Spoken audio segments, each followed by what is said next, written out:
Hello, it's Becky here from the Beccasphere, and welcome back to my channel. If you're new here, hi, my name is Becky, and every Tuesday and Thursday, and Wednesday, on a lot of days, we talk about the climate here, the problems and the solutions. And today, joining me is my climate book club co-host, Mickey. Say hi, Mickey. Hello, everyone. And we have started reading How to Avoid a Climate Disaster by Bill Gates, the solutions we have and the breakthroughs we need. So we are starting this section. So we're going to have it live here, and then we're going to post it as a premiere on YouTube tomorrow at 6. So that is the gist of that. Ahead of time, super sorry about possible noises in the background. My roommate and some of her friends are friends, but they're watching a horror film. So there might be some random screaming in the background, and I promise it's just the TV. Yeah, so without further ado, we're going to start by looking at the introduction called 5 billion to 0. So, yeah. I guess let's start with Mr. Mickey. What was just one of the first things that popped out to you about this intro? Well, he's made it very, I guess, very easy to read, a Mm-hmm. nice way to look at how he came to the issue, the topic, recognizing some of the definitions and then some of the, you want to call them, drawbacks, somebody in his position Mm-hmm. going into this issue. Yeah. He said specifically, he's like, I get it. Like, I'm just some billionaire. Um, but I do have things to say on this topic, and like, yeah, what do you say? Okay, I am aware that I am an imperfect messenger on climate change. The world is not exactly lacking in rich men with big ideas about what other people should do, or who think technology can fix any problem.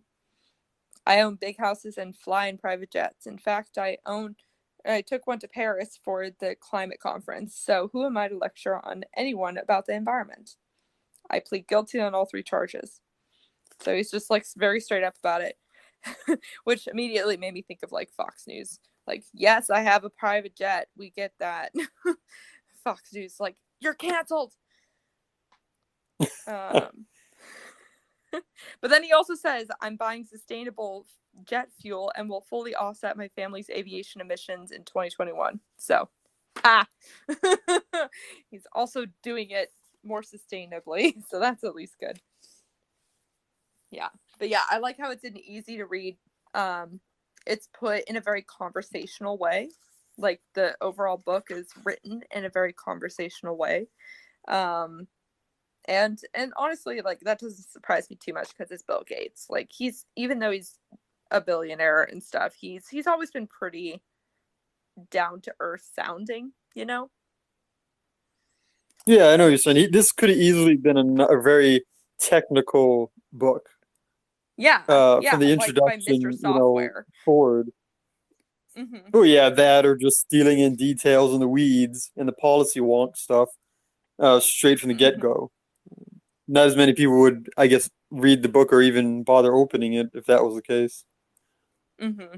Absolutely. Yeah, and it was interesting how he talked about how he got into the subject through energy poverty in particular, because his organization focuses primarily on education and what was the other one? There were 2.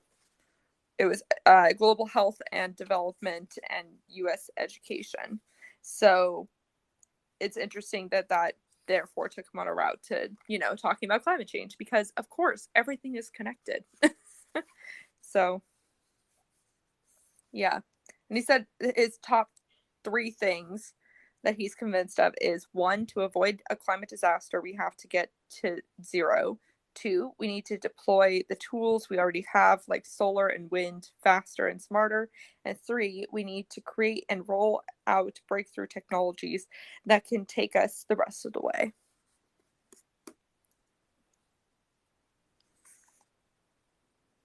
Yeah.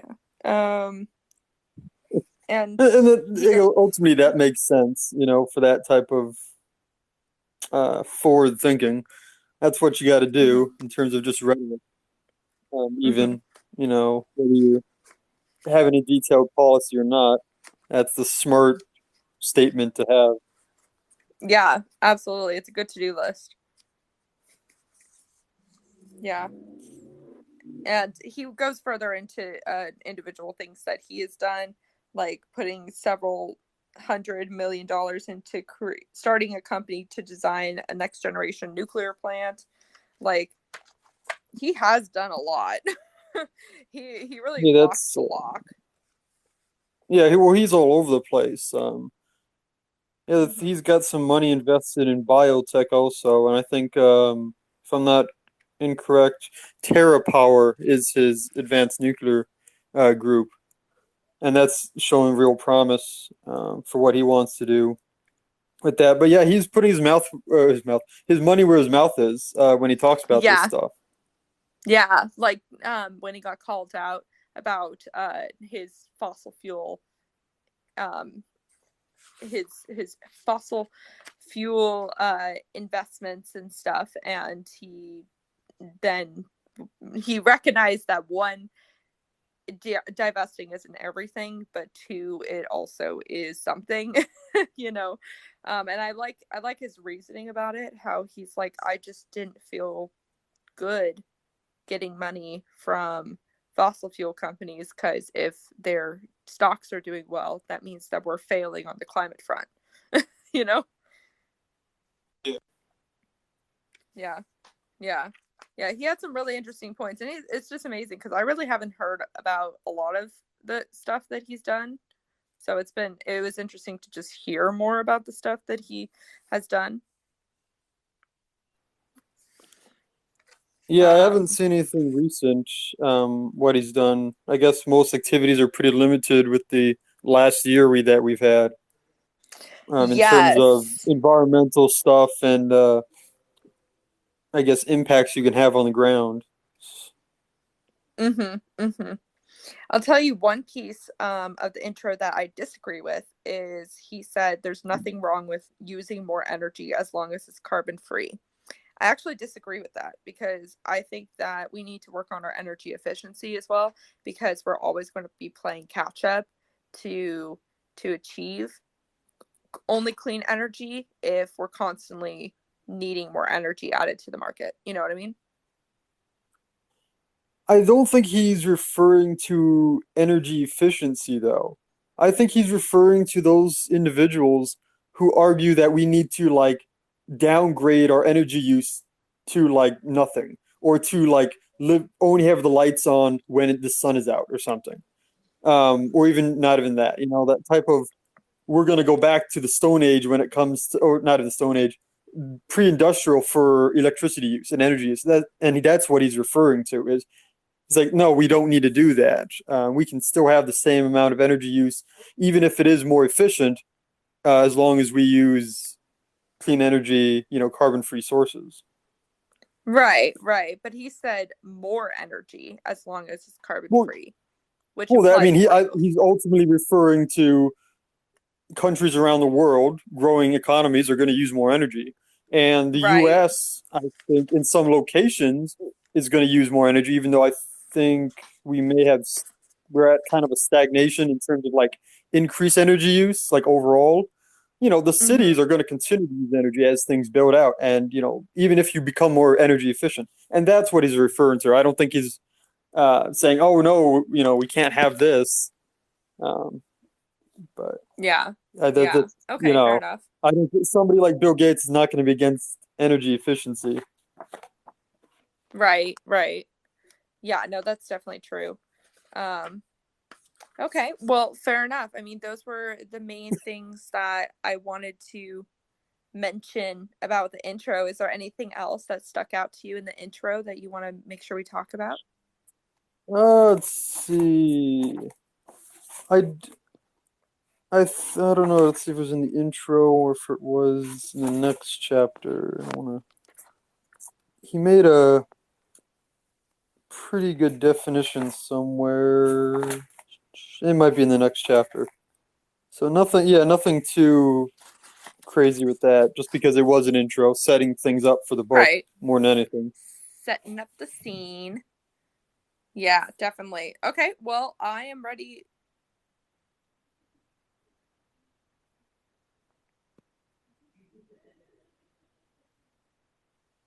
Ready for what? Oh, I'm sorry. You cut out there for a sec. Say that again. I did. I didn't say anything. Okay. Well then, let's go ahead and go on to chapter 1. Sorry, I'm multitasking a little bit because I'm looking at the share options. You know, for like sharing our current conversation and getting people to join in if they want to. And so I'm just like posting it in different places, and I posted it on my Snapchat, and it made the audio weird for a sec because it started like re-talking to me, and I'm like, what is happening? So I wasn't sure if you were talking to me or you were talking in that thing. Anyways, bottom line, technology hurts. Okay, so let's go ahead and talk about chapter 1, which is called Y0. So, Mickey, Y0. I mean, I think this was the definition I was going to bring up earlier. Is I like that he comes out initially saying, "I'm using zero as just as a phrase." There's more to that net zero talking point. It doesn't mean, oh, we're just going to eliminate to zero and leave it as is. Right. I feel like a lot of people don't understand the concept of a slogan. You know what I mean? Like, people take things so literally sometimes with certain slogans. Like, for example, defund the police. People take that really personally, and really, really seriously when it's just it's which also that one very easy to make an argument against a slogan because you can assume what they're thinking. But at the same time, if a slogan is not very well put together, you yourself are put in an odd position of not, being attacked all the time because your position is so ambiguous with the slogan. Yeah, But no, that's definitely true. It can it's a hurt. double-edged sword when you use such a emotionally charged slogan, like something like that. Because it does mean different things. So there are, I guess that comes down to there's good slogans and there's bad slogans. True, which is why after I said the defund the police one, I was like, well, that might be a not terrific example because that means too many things to too many people, and it doesn't really explain your issue. And that's what this slogan comes down to. This net zero, or anything related to that is. It's just saying this is kind of the over-encompassing point we want to make, but very few people want to, dive into the details of what that actually means if they want to make a quick, snide remark or something about it. Right. Which is why it's good that he's covering his bases by giving the definition, clarifying defining the terms. Yeah, well, it's the good. I think he says it right. It's like, in other words, getting to zero doesn't mean actually zero. It means near net zero. It's not a pass or fail exam. Where everything's gonna be great if we get to 100% reduction, everything's gonna be disaster if we get only to 99. Exactly. The bigger the reduction, the bigger deficit, and that's really what should be communicated. But that's just not easy to do in a 3-word phrase or anything. Yeah, no, absolutely. I like how he also points out that in the pre-industrial times before the mid-18th century or so, the Earth's carbon cycle was probably roughly at a balance. That is, plants and other things were absorbing as much carbon dioxide as was emitted. So he like clarifies like, hey, yeah, there's always been carbon like released into the atmosphere, like that's not new, but before the Industrial Revolution, it was a balanced system, and now it's out of balance, you know. Yeah, it's the layman's version of looking at the technical data and the graphs about the warming temperatures throughout the centuries. Is what Mm-hmm. he's explaining. Really, that's what I kind of take away from this first chapter. He's done a really good job of taking technical information where from, research papers or data sets or, something of a science setup and saying, hey, let's simplify this for anybody to read, even if you're just coming to climate change from a introductory, view or something. You're new to the topic.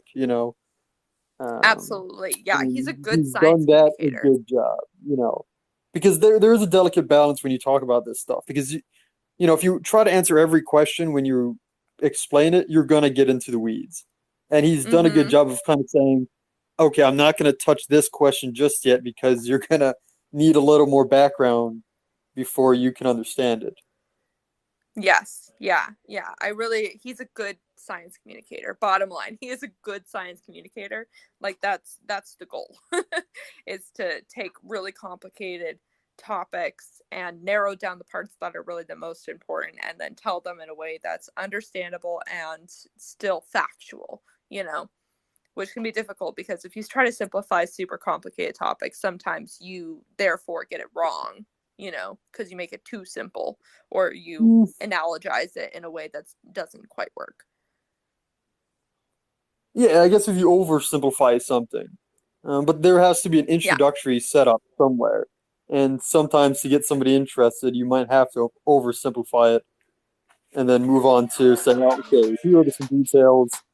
Let's build upon your first couple bricks of understanding. Right. True.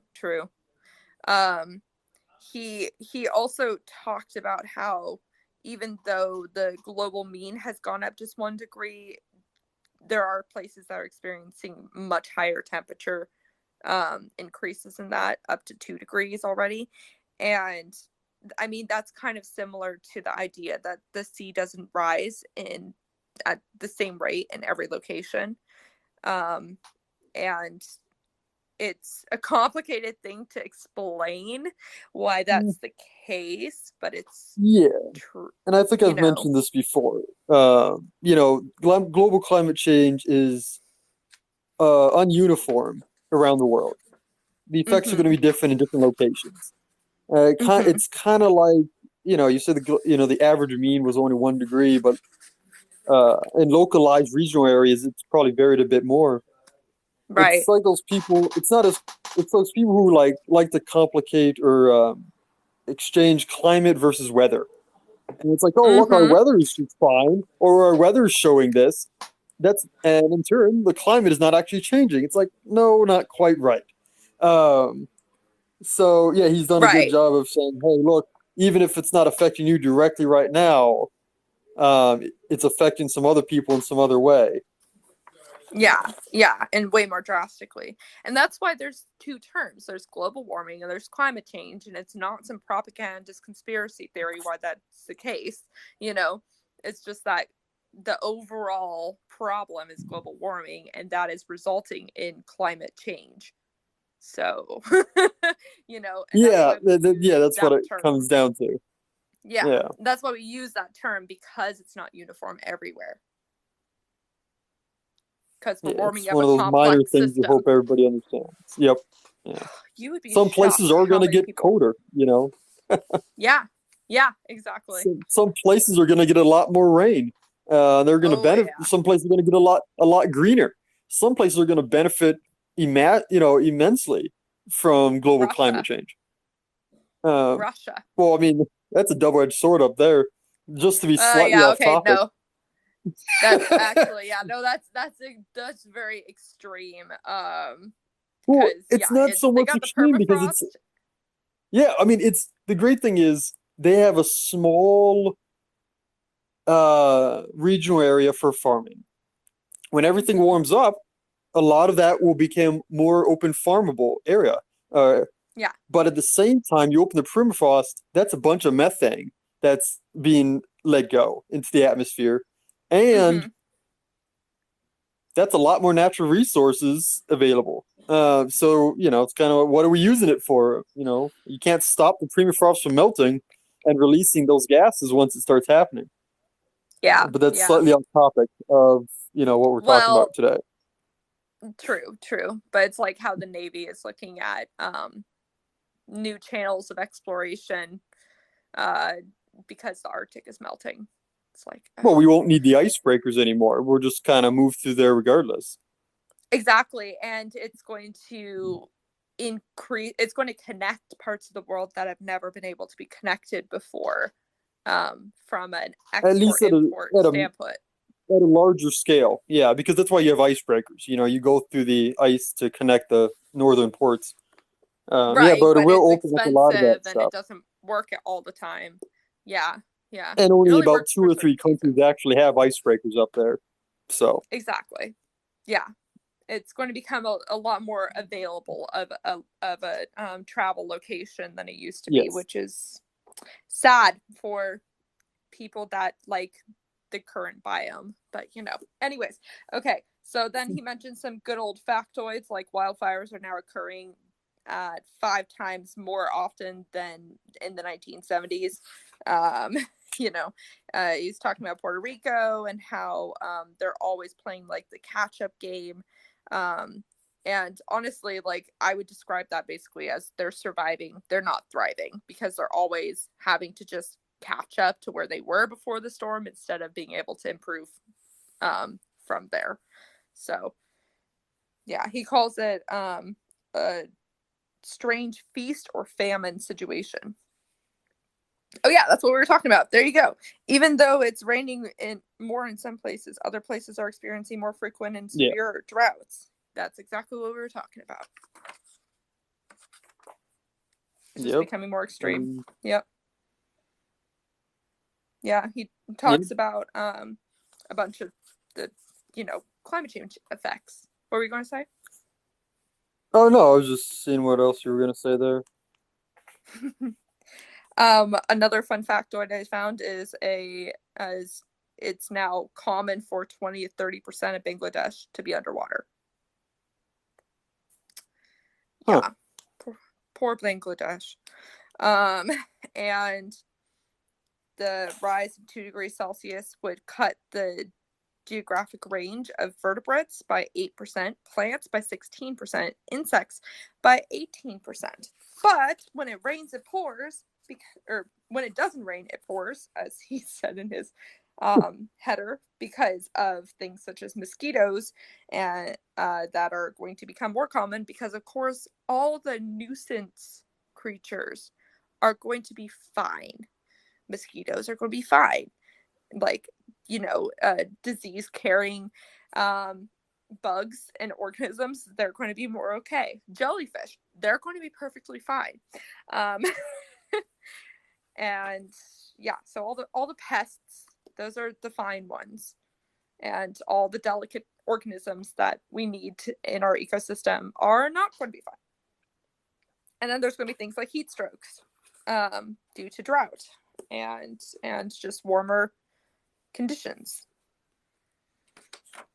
And yeah, one part I liked also is one study that looked at the relationship between weather shocks and asylum applications in the European Union found that even with moderate warming, asylum applications could go up by 28%.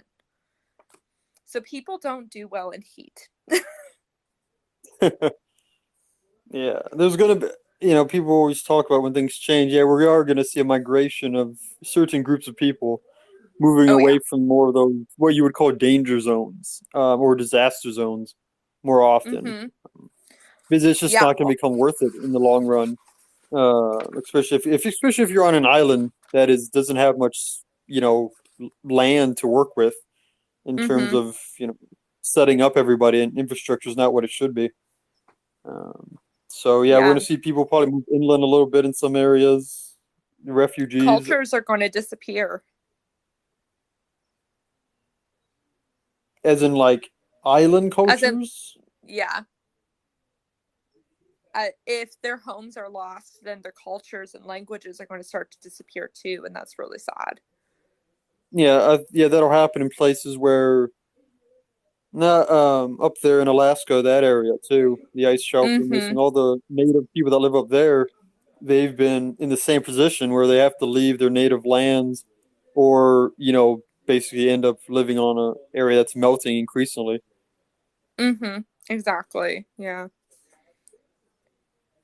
Yeah, there was something I was going to say on that, and I can't remember what it was. So good talk. Um, yeah, I don't know where it was, but shit. Okay, never mind.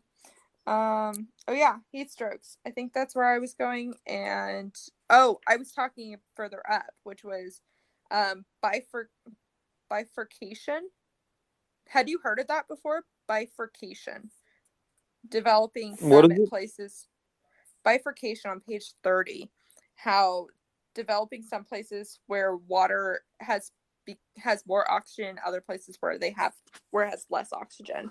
So basically, the warming climate is messing with the ocean temperature and salinity um, gradients that are naturally there, and the mixing that occurs that makes it so there's not just a stagnant amount of super oxygenated water right next to an area where there's no oxygen, right?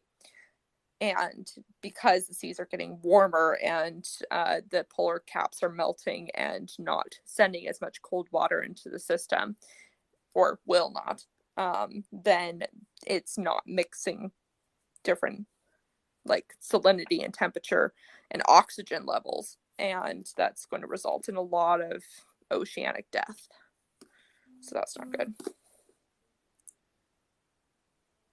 Okay, yeah, it's something from basic environmental science class or whatever.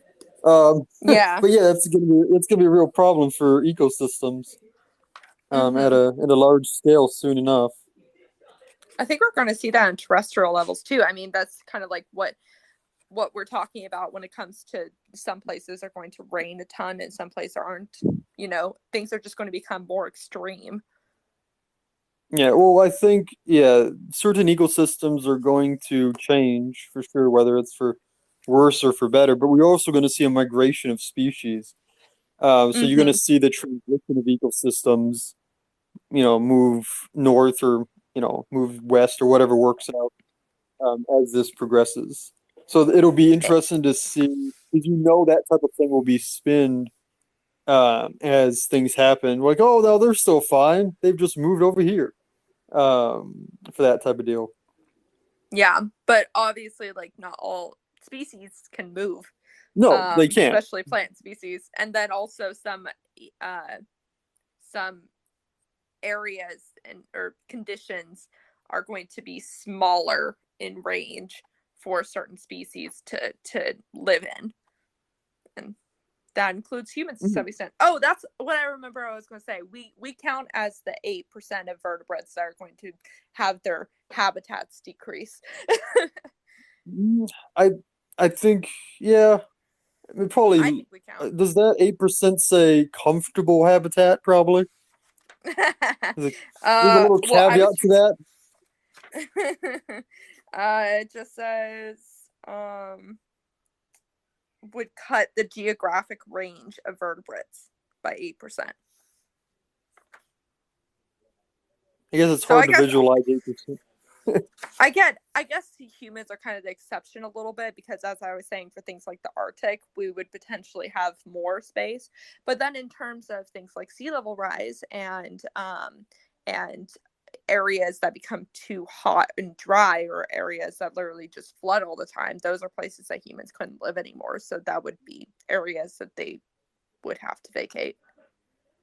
Yeah, I mean comfortable living for sure because as humans Yes. we have great adaptation. We could with a little bit of ingenuity, we can live just about anywhere we want to. Yeah. It's just a matter of how comfortable and easy is it to do so to make it worth our while. Yeah. Um, We're you literally know, human tardigrades. Uh, they might still be on the Thank you moon, for actually. understanding that joke.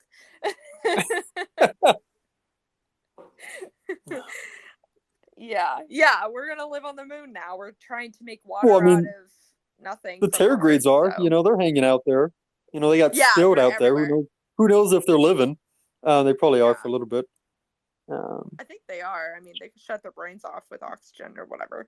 Do they have brains? They might not. They don't have brains. I don't know why I no, they said they don't have have brains. brains. They have, I They're think, too a very tiny. simplified nervous system, if that. Yeah, Yeah, that's why they can live practically everywhere.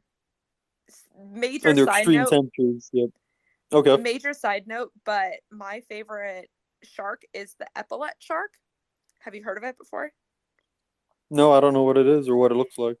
It's found in Australia, as all interesting things are, and it lives on the coral reefs, and so it's used to times when there's like lower sea level or there's lower oxygen supply because it's like in the coral reef area. And so it has learned a couple fun tricks. One, it's learned to walk on land using its fins. And then also it is able to shut off parts of its body, like deprive oxygen from it on purpose to like to deal with low oxygen environments. And so Interesting. that's that's just a fun factoid of how cool our Earth is and the creatures that live in it. Anyways, also tardigrades come from Earth. Fun factoid, possibly. Well, we don't know. If any creature would be an alien, it would be them. Yeah, well, they're just found about just about everywhere. Yeah, Yeah, yeah. wherever there's They're like water. Yeah, moss. Yeah. yeah. Um, other interesting statistics in this first section. On page 34, there's about 14 deaths per 100,000 people each each year for global pandemic rate, right? Okay. But there's supposed to be 75 extra deaths per 100,000 people for the end of the century for climate change. And so by mid-century, climate change could be causing just as many deaths as COVID-19, but every single year.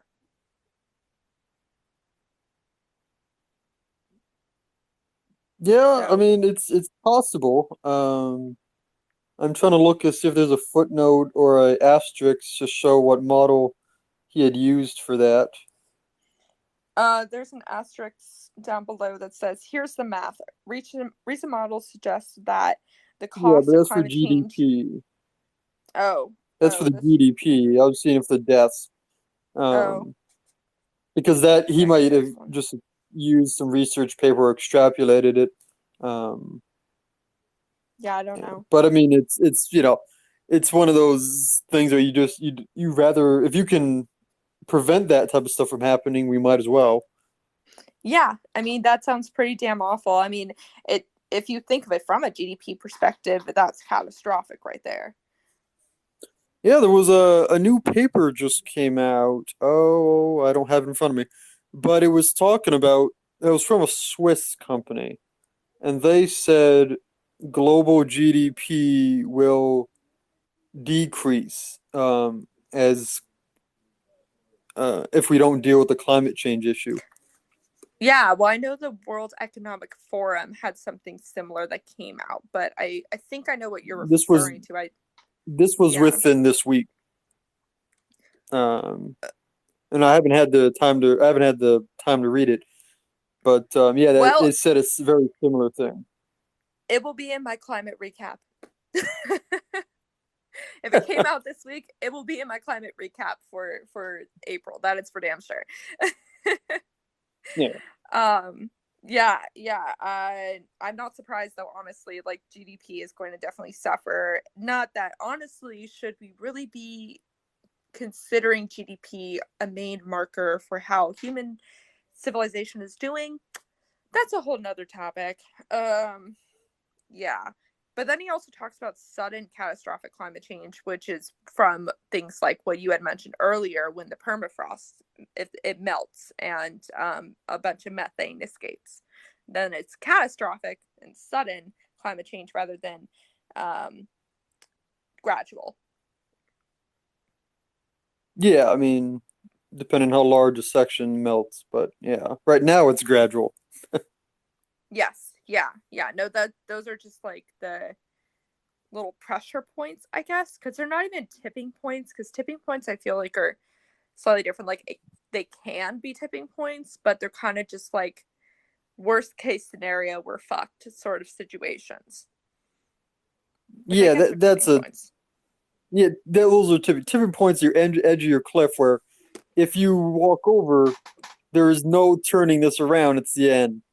You have to Mm-hmm. start whatever happens at the bottom. Mm-hmm. And I don't really know what we can define as that edge of the cliff position. If you Yeah. always define certain things as pressure points. Right. Right. Yeah. Depending on who you're talking to, some of you have said we've already passed that tipping point, and others are a little more optimistic that we have 10 years, 20 years, or whatever. Yeah. Well, there's multiple different tipping points. There's, for example, several different ecosystems that kind of have their own tipping points. And if any of those systems were to collapse, and that would be a big problem. So they're just like individual things in Earth that really would screw shit up they if they popped. you know? Which tipping point forces people to act drastically? That's what that comes down to. Because even if you have multiple tipping points, which one makes people say, "Oh, look, we've known of this problem, and now we have to act," not "Oh, we should act."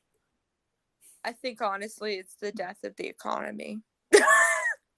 Yeah, well, ultimately, the more you lose, the more you're willing to act on something that'll help you. Yeah, So yeah. it comes And back. Your people's GDP actually matters. Uh, I guess so then.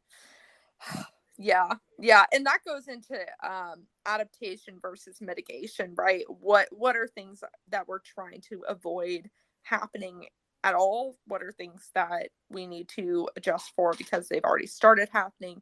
And what are certain things that we can start it part way? It's already begun, but it's not too late, you know? yeah, that's true. I like that he brings them both up. He says we need both adaptation and mitigation. Because Yes. sometimes you get into conversations with people and they say, we can't adapt anymore. We can't, you know, we can only mitigate, almost minimally sometimes. But nobody talks about the adaptation, we've already done throughout, decades. We can do it again. We just have to do it with the mitigation in hand. Mhm. Mhm. Yeah, I'm seeing more and more those two distinct words brought up, which I like, because I think it's simple in and understandable to categorize the two areas of work that needs to be done into those two categories. And I think for a long time people thought it was either or, and so it's nice that people are talking about it as it's obviously both, you know? Yeah, absolutely. I've always been an adaptation and mitigation type person, just because it makes more sense that way. From Me even too. just from a regular solutions standpoint. But Me too. Yeah. talking to some people, what you really hear, and it might mean it means something slightly different to Republicans and Democrats. But in the Republican circles, when talking about climate change, adaptation and mitigation is a great phrase because that's what they see this as. Um, Mhm. and so it's a really good starting point for them is starting with those two categories as hand in hand rather than either or. Yeah, absolutely. And I think it there are people that, think it's either or because people either think it's too late, so the only option is to adapt, or that it's not a problem yet, and so you only need to mitigate. So it kind of recognizes that the problem is here, but also it's not too late. Yeah, it comes down to you use the solution that works best for that situation, you know. Yeah. Yeah, exactly. Well, is there anything else for the first chapter that you want to go over, or should we move on to the second one? No, I think we covered just about everything we needed to there. Okay, cool. So chapter 2 is called "This Will Be Hard," and I like how he starts the chapter by saying, "Please don't let the title of this chapter depress you." Yeah, he's speaking to those people who just like, oh no, we just can't get this Yeah, done. he's very Um, self-aware. I like that. I also like how he compares fossil fuels to water, and the little story that he inserted from David Foster Wallace in 2005, where there was two fish and one fish doesn't know what water is, even though they're living in it. yeah, I think it's a good one. Phosphorus and water, but people tend to forget. This is really, I think people on the left are a little more susceptible to forget that. Or the activists, maybe not even just the left. Hardcore activists tend to be a little more forgetful of this, whether they put the blinders on or not, that fossil fuels are involved in just about everything in your daily life. And it's not going to be simple to eliminate it, or eliminate anything, or just about everything, with fossil fuels. You're going to need them, Yeah. for your daily Yeah. activities. I think And a there's lot of people no, I was just going to say, I think a lot of people forget, especially about the connection between fossil fuels and plastic. I mean, petrochemicals. I mean, ultimately that's one of the biggest ones outside of electricity use. Is the petrochemicals and hydrocarbon production. You pick up just about anything; it's made out of plastics. And if somebody wants, and this will be hard. This is actually, I think, when he thinks he mentions for good reason, is if you really want to create a real impact, you've got to tackle the plastics industry. You've got to find Absolutely. an alternative, because if you get rid of the plastics industry and you don't replace it with anything that's commercially viable or in a green solution manner, you lose 90% of the stuff you own. Yeah. You know, Well, and also, and that's going to be hard to replace. Yeah, no, definitely. And also, the plastics industry itself is a really large, like, greenhouse gas emitter. So if you were to try to make all these differences and ignore the plastic industry factor of it, then you're not going to make the impact that needs to be made. So there has to be alternatives. There was a recent video done by Our Changing Climate that talked about plastics and how it's like much bigger of a problem than people think it is. And he mentioned that apparently several fossil fuel companies are really putting their chips in on plastic, because they're like, okay, people are starting to come after our our actual like energy source, so we're just going to make single-use plastic even more ingrained in the culture to stay relevant. It's a strategy for sure. But they It's know that, definitely, they don't need, if until there's a commercially viable alternative to making plastics from fossil fuels, that's hard to replace. So yeah, they know that for sure. So they know they're in business, even if things like all the coal plants go away. There's right. always going to be an avenue to run petrochemicals for plastics. Yeah, absolutely. And I think it's I think there are alternatives that are commercially available, but But the problem is, not at the wide scale that you need to replace the daily use of our plastics. But yeah, You here's the know, thing, is that there's no economic incentive for businesses to switch to them. no, there isn't because So it's not. why It's would they? cheap. It's not worth it in your what's it called, supply chain. Why would you bother with something that makes your product more expensive? There's no reason to do that. Though I Um, will say to some and extent they're not really, they're price comparable at this point. Many are products they? are. Yeah. Yeah. Is it just Just because of they? So if that's the case, since I don't have any data in front of me, then it becomes basically a supply um, issue of these companies are more widespread, so I have a better chance of getting my supply in a regular, reliable manner rather it's than these definitely companies here supply. and there. It's definitely supply, yes. And I think, again, it is demand because people, while there is a growing interest in looking sustainable, there is still not really an incentive to switch suppliers. Like, why would you go No, through all the work to switch suppliers if you could just carry on as business as usual? I don't think that's going to change until we put a monetary value on the environmental impact of plastics. We need to make them more expensive, honestly. But then we have to do that in a way where where the price comparable options can take over, because they need to have a large enough supply to do so, and quickly. And then there's yeah, areas like the medical field where it's going to be especially hard to do that because plastics has such a sanitary sort of advantage. yeah, And then well, there's yeah, also then there's uh, also industrial composting and that whole system that needs to be worked better so it doesn't end up like a joke like our recycling system. yeah. Well, recycling is a joke in many places. It's That's for such a sure. joke. They dump it in the landfills. I've seen that firsthand. But Mm-hmm. yeah, with the replacing plastics, even if or any product that uses them, the petrochemicals, you put a price on, the impact, and say you do that across the board. Most people are gonna still go for the product they like to use regularly, or in many cases, cheaper, depending on the product. But it doesn't really do much if the consumer doesn't care.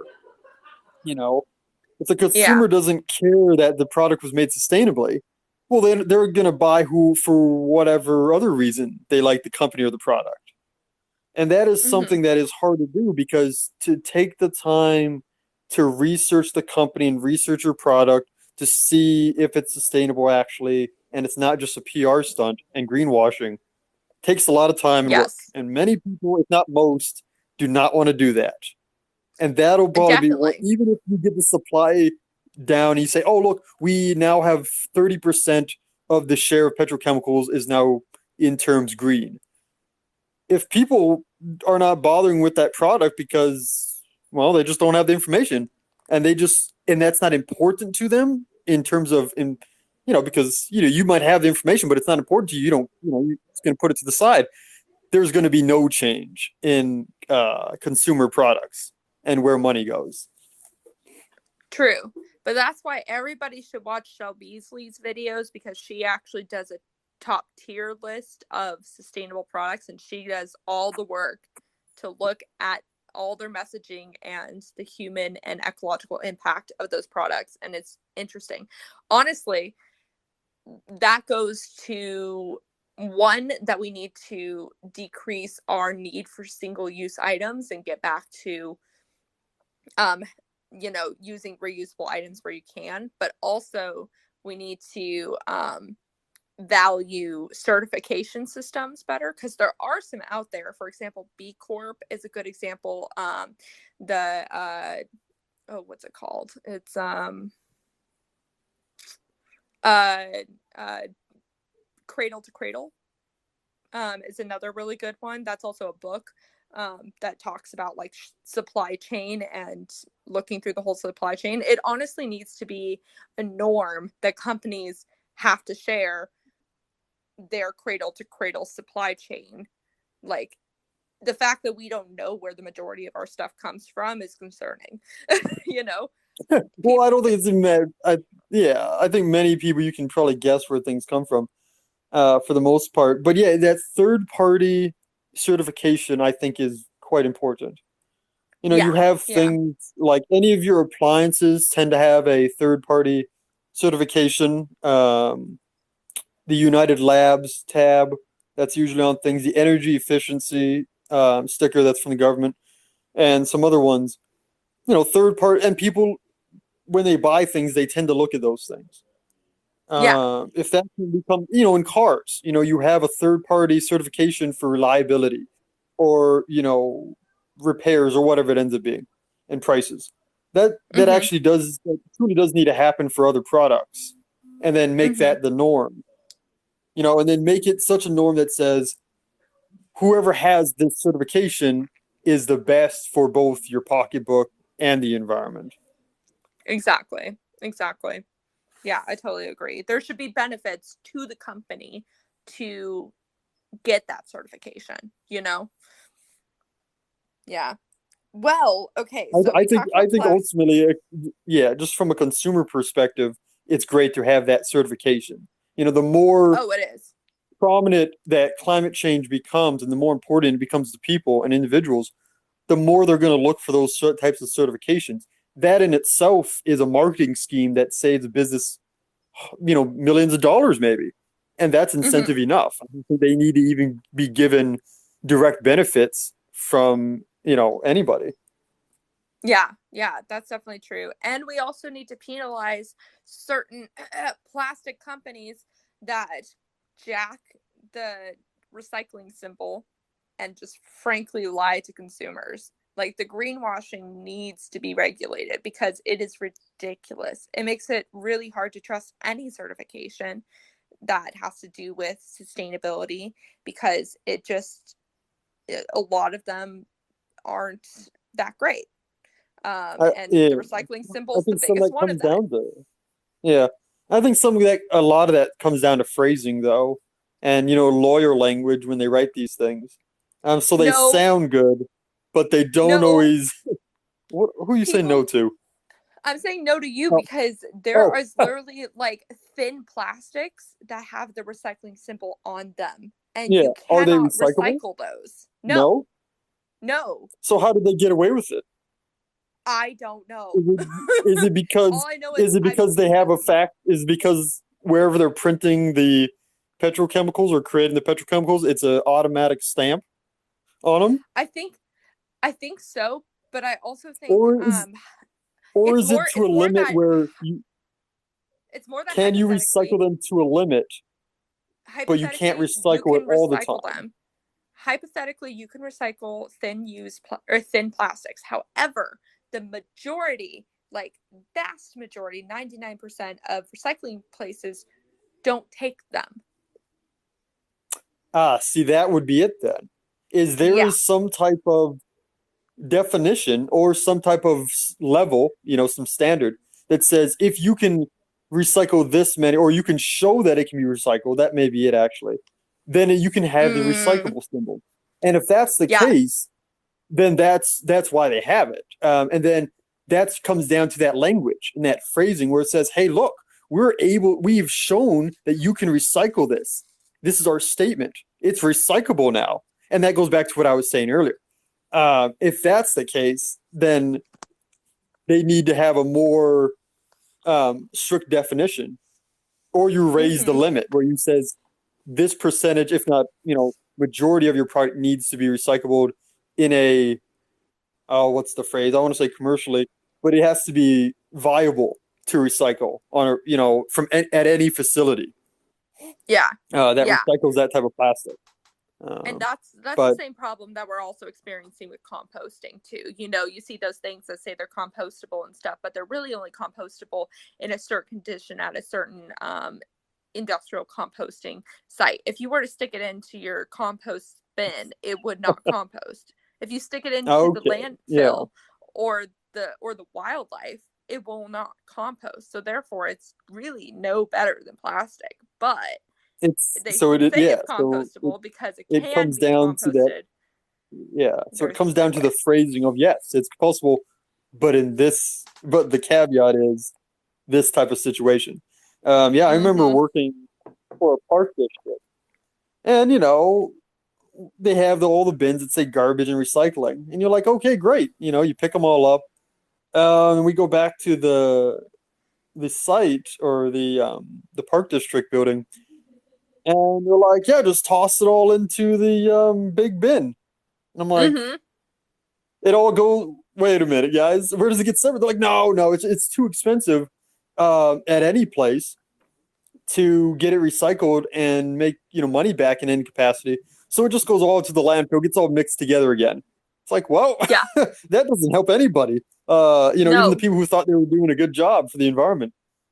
Yeah, no, exactly. And honestly, I think another reason is it's partially due to the fact that recycling is such a complicated thing now to try to like sift through, that it's very common that people are going to put like some bin that says it's recyclable but it has food product on it in the recycling container, and then that whole thing is contaminated, and so then it just all goes into landfill.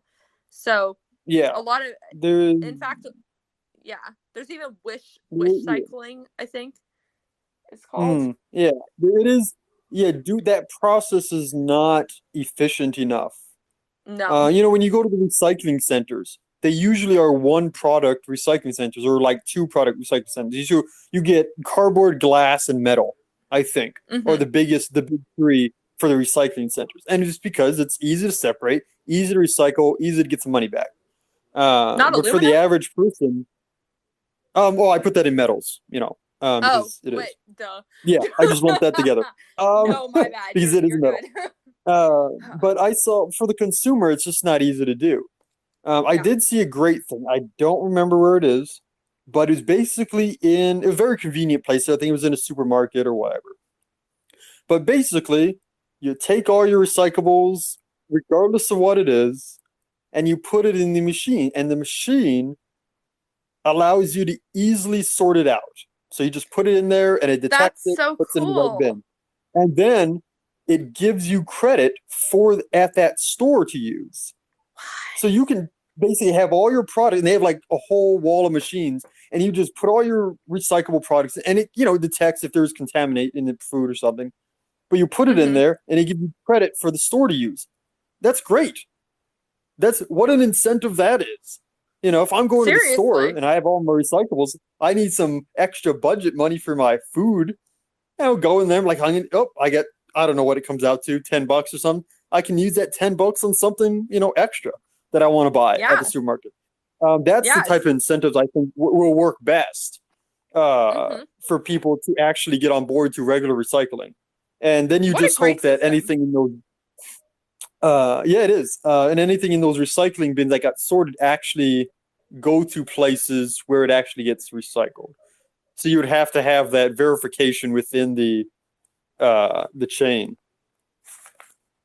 That is a perfect example of ingenuity. Like, that's, imagine if that recycling machine was everywhere, like at every Safeway and stuff. That would just be amazing. It would make it so much easier for people, and it would, it why isn't that a thing? That people need to work on that. That is a great investment, and that needs to be a thing. People just need to buy more of those. Yeah, that's what Yeah, that comes down to. the And fact that it since it's in the exists. store, I'm sure the store gets a percentage. Oh, You know, probably. Uh, so there's incentive there too. Yeah, yeah, absolutely. Yeah. So then he goes and talks about oil, because plastics to oil, that makes sense.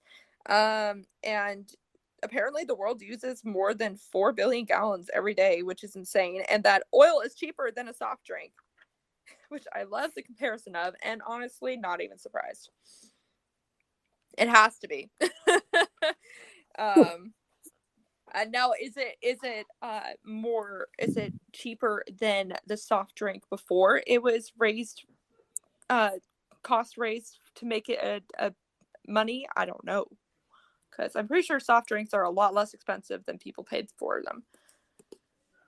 Yeah, well, with oil, you have massive amounts of supply around globally, and then it's Yeah. usually at least here in the U.S. Oil is based on the dollar. So it Mm-hmm. is pretty cheap with all the supply we have. So when it comes to at least soda here in the U.S., which I'm assuming that's what he's talking about, soft drinks in the Mm-hmm. U.S. All soft drinks and anything that uses that type of sugar is heavily um, subsidized. So Mm-hmm. it's already cheap. So that's it's an amazing to look at that. It would be the Yeah. same in Europe though, because I think they have some extra taxes on your sugary soft drinks. Yeah, exactly. Yeah. No, that makes sense. um, but as he says, the price doesn't reflect the damage caused, which is something that we need to work on to add that externality cost. Hmm. Um, and he says the global population is headed towards 10 billion by the end of the century. So, not only are people using more as individuals, but they're also going to be more people. Yeah. And I really like the Yeah, graphs that he put because it shows, how China has become the world's largest emitter by a long shot in a very, very, very sharp um, graph or a sharp like incline.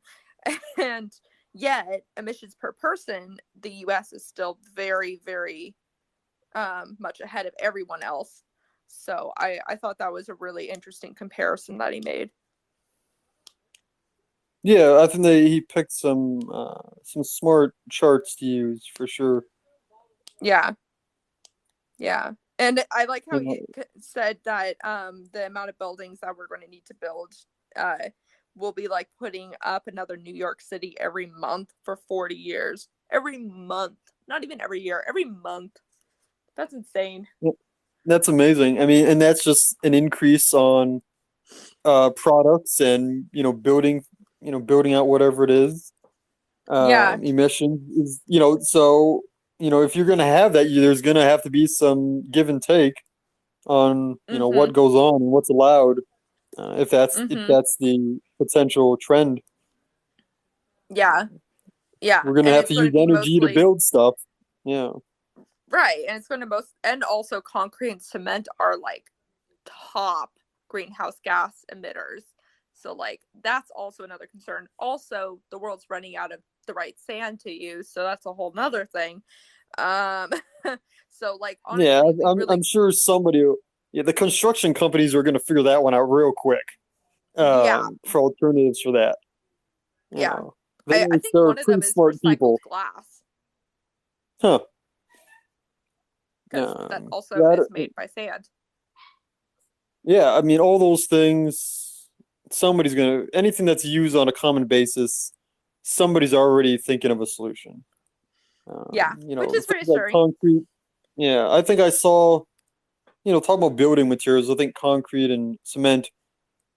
I'm sure somebody will figure out a different concoction for that because you got to Mm-hmm. build things. But I Yeah, saw true. a interesting video. I don't know where it was now, but some smart person in might have been in Asia somewhere, and they were basically creating bricks out of, or maybe it was South America. I don't know. It was a developing country either way, but they were making bricks out of recycled plastic. I saw that. Was that from like Yeah, Now This? maybe I don't know. I don't keep track of who it's from unless I'm Fair enough. researching backgrounds. But it was just interesting because the brick was, in terms of strength and use, was comparable, if not better, in some instances. Yeah. So that's one of Yeah. those solutions where it's like, if you've got a bunch of plastic that we technically can't recycle, or it's just sitting somewhere that's easily filtered, let's make bricks. I People think still that's use a bricks to build fabulous things. idea. Yeah, I think that is a fabulous idea. I think people are starting to use that for roads as well. That kind of idea. Um, and I think it's very smart because yeah, if we're going to have that plastic around for millions of years, well, we want our buildings to last, so that would only make sense. Yeah. Yeah. I thought it was also interesting when he talked about the development that's mostly going to happen in China, India, and Nigeria. I hadn't Yeah. heard Nigeria before. I thought that was really Well, interesting. Nigeria makes sense though. As It we know, does. China yeah, China basically had its industrial revolution, you know, 90s, 80s, and then it's just been growing.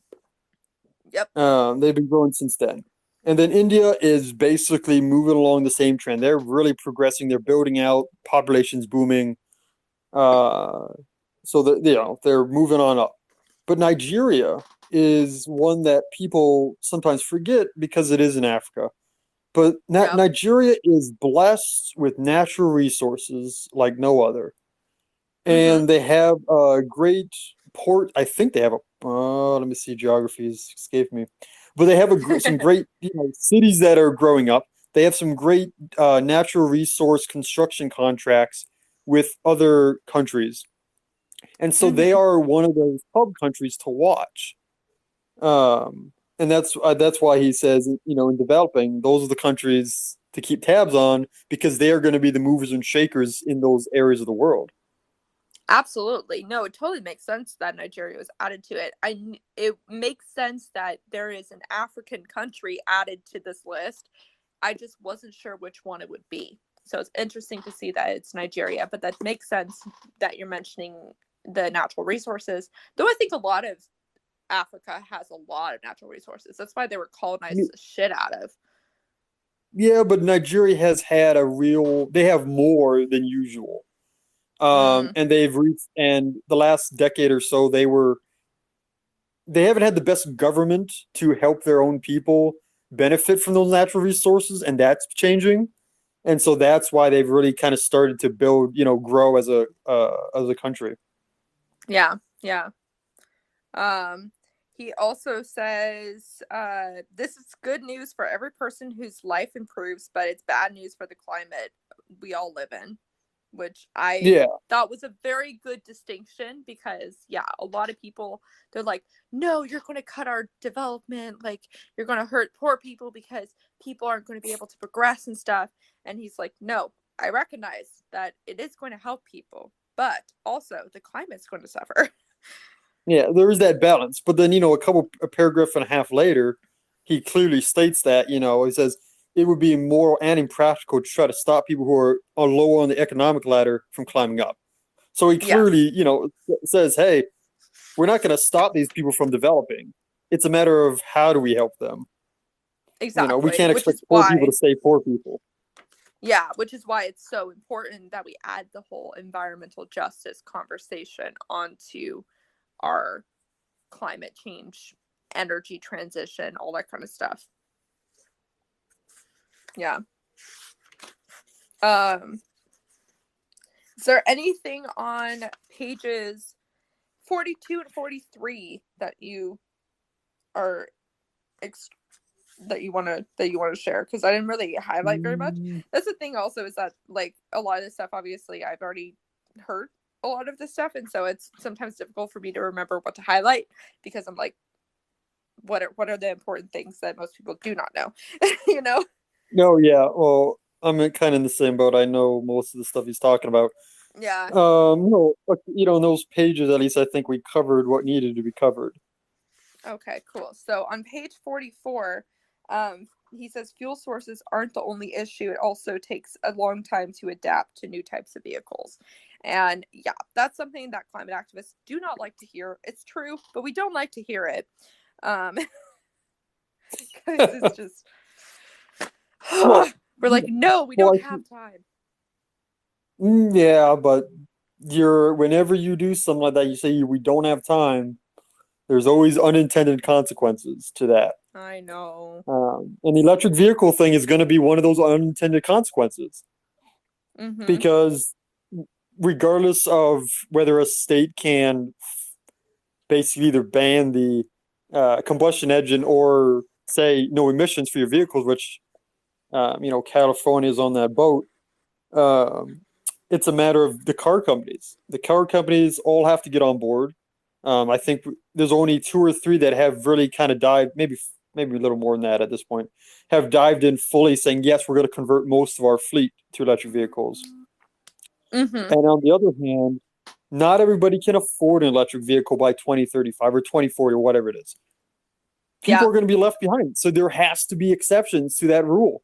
Not everybody's going to be, and because it's hard to predict prices sometimes, you can't just say, oh yeah, it's going to be cheap enough for everybody to have an electric vehicle. That's just not the way things work.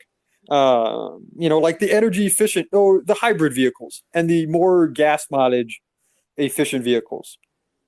Currently, Mm-hmm. still people still drive inefficient gas mileage vehicles. Yeah. That Yeah. touches on how long it's going to take a full transition for electric vehicles. It'll probably happen quicker in the dense cities because there are less cars, but that's what Yeah. they're going to have to live with. And then all the other resources which have to deal with electric vehicles. Yeah. Yeah, this is one of the many transitions that we honestly really needed to do way sooner. Um, but, can't change time. No, I mean we had electric vehicles in the 80s, Exactly. and it was just a marketing thing that just didn't work out. It just didn't catch on, and see where we are now. You know. That's not true. That is not true. A lot of people were super stoked to buy electric cars, but um, but car companies did not want to switch. And so even though Well, that's they what I'm had saying. They created, used the marketing they used to their advantage, and they said, "Hey, oh, they purposely did poor marketing. yeah, they use marketing to advantage. It's like, well, we don't need this." Okay, gotcha. Yeah. I thought you were No, just saying that consumers didn't want it. And I'm like, they did want it. no, they did want it. It's just the companies were like, we don't want to go down this route. They Let's leave it half-assed alone. it. They half-assed it Yeah. at best, sabotaged it at more realistically. Yeah. What do you think about his comparison? He's such a computer engineer. He's comparing coal plants to computer chips. What do you think of that comparison that he made? As in, they're not computer chips. Yep. I think it's a good comparison, because computer chips, besides the fact that they're technology that could easily change and improve. Mm-hmm. We were able to have the ability to make it smaller and more powerful and such. But things like coal plants, there's not much you can do there. I think the only thing you might be able to do is change the efficiency of that engine, of the turbine, but that's about it. Yeah. There's a precise because the way it's set up, you have a precise burning temperature. You have, a precise rate of efficiency, and Mm-hmm. that's about it. There's no way to improve it, even if you'd like to. Yeah. I also think it's poignant that he specified that technology is only one reason that the energy industry can't quickly transition. There's also size, relativity. So that's Well, another yeah, reason that makes computers an exception, is because they're able to advance and get smaller. And a lot of the technological things, in addition to not being able to transition as quickly as you can with a software update, um, they also are size dependent. yeah, and we also, I mean, they're not computer chips. Makes sense because are two different purposes. But coal plants, they supply a certain amount of energy for Mm-hmm. certain areas, and that's not easy to replace. Yes. For the amount that they are producing, and I kind of sneak peeked in the next chapter or so, and he talks exactly about that, and that's gonna be a really good chapter to talk about, because that is something that really hits for people in terms of reality. We'll leave Mm-hmm. that discussion in terms of like the power amount, and how that determines what you replace with what, and how things are going to transition. Yeah. I'm excited to talk about that next week with you. So we're almost done with this chapter. The last main thing he talks about is um, laws, regulations, politics, elections. Yeah. So I like how he just blatantly says our laws and regulations are so outdated. He didn't just say outdated; he said so outdated. I was like, yes, Well, I that's mean, accurate. one part of me wants to say, well, what do you expect? You can't expect the central planner to have everything right during the first time they implement regulations or when they amend them. It's just not going to But happen. So it's it's all for good been reason that they're outdated, but regardless of their intentions. it's been a hot sec since those regulations were made, and there That really too. has been time for things to change, and they haven't. Like it's not like the regulations happened 10 years ago. Even it's we're going on regulations that existed like in the 80s, in the 60s, like Well, we're yeah. super outdated. Well, I mean, they're outdated because things have changed. Yeah, But but we're also outdated because our system, which he talks about, like the election cycle, kind of upends things and makes it really difficult for the private sector to plan anything when we keep flip flopping like we do. well, I could, yeah, I think I've mentioned that. I could have said that before. I mean, the politics is always, a couple years behind what actual policy should be, and that's why a lot of companies kind of just hedge their bets half the time because they Mm-hmm. know if it's not fully supported in Congress and fully supported by a number of the states, there's a good chance it can be overturned, challenged in court, or minimized to not hurt them as much or hurt their competition instead of them. Um, Mm-hmm. when you see environmental regulations, some of them are, well intentioned and good, but they don't have an expansive preview for good reason. Just in Mm-hmm. terms of what they should be able to control, but at the same time, if you make it hard or you just don't make it politically feasible uh, to adapt to the current situation, well, they don't have nothing to worry about. Until, like the Right. Clean Air Act, which you mentioned, that doesn't come with greenhouse gases. But could it have had? It could have. I'm sure. When it was implemented, but there's been Well, no pushback true. to do that. It's not been a politically, I guess, what's the word? Not savvy, but it's not been Prioritized. a. Well, I think by somebody it has, but it's been not been a political win to have. You know, I think the Mm-hmm. states have probably done a bit more on that than at the federal level. Right, which is why we need to obviously make it so it's no longer a politicized issue, because we can't keep flip flopping like that, especially for climate related things. Especially when Yeah, 97% of our scientists know what's happening and you know have yeah. confirmed. Well, well, a lot of that flip flopping happens because it's all based on politics. It's hey, who's gonna help me with this? And it's not any good. Oh, they replace the next administration. Right, Leave it right. alone. But I think there needs to be better. There needs to be more consensus on the foundation in which our country, like the moral foundation, the like goals oriented foundation, because I think we're flip flopping to more of an extreme rate than we used to be.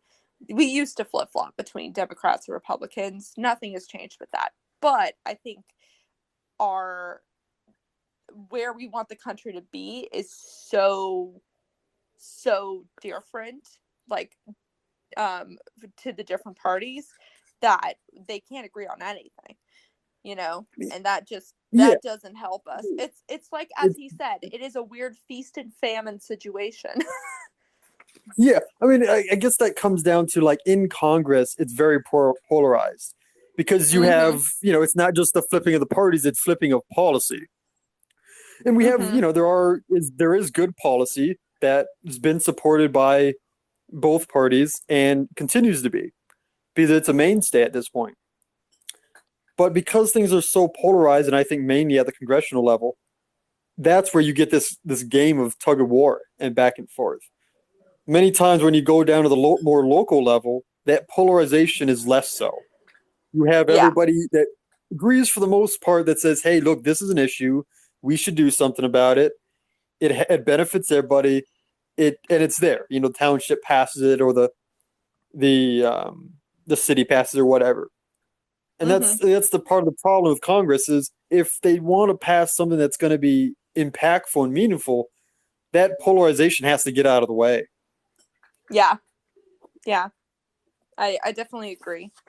Well, and then to finish it all off, I'm going to just read the last little summary of the chapter, and then I think we'll be done for the day. So he says, to sum up, we need to accomplish something gigantic we have never done before, much faster than we have ever done anything similar. To do it, we need lots of breakthroughs in science and engineering. We need to build a consensus that doesn't exist and create public policies to push a transition that would not happen otherwise. We need the energy system to stop doing all the things we don't like and keep doing all the things we do like. In other words, to change completely and also stay the same. But don't despair. We can do this. There's lots of ideas out there for how to do it, and some of them are more promising than others. In the next chapter, I will explain how I try to tell them apart. Well, that is it for the Climate Book Club for today. Is there any final statement you want to make, Mickey? Nope, not too much. Bill Gates is an optimistic person, and I enjoy reading it, for that aspect. Yeah, I think he's realistic. I think he's optimistic, realistic, but I think you have to be, or you will get depressed. Oh, absolutely. Though he does have some different ideas, I'm sure we'll get to later in the book, which we can have a little more discussion about. Yeah. But we'll leave that for the coming weeks. Ooh, it's a teaser. All right. Well, thank you so much for joining me, Mickey. I again will publish this on YouTube tomorrow at 6. So if you want to be there in the premiere chat to add your comments if other people are messaging things, then that is when you need to be there.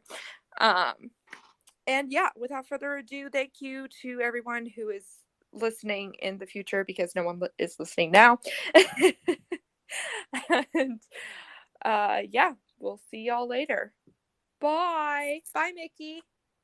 See ya.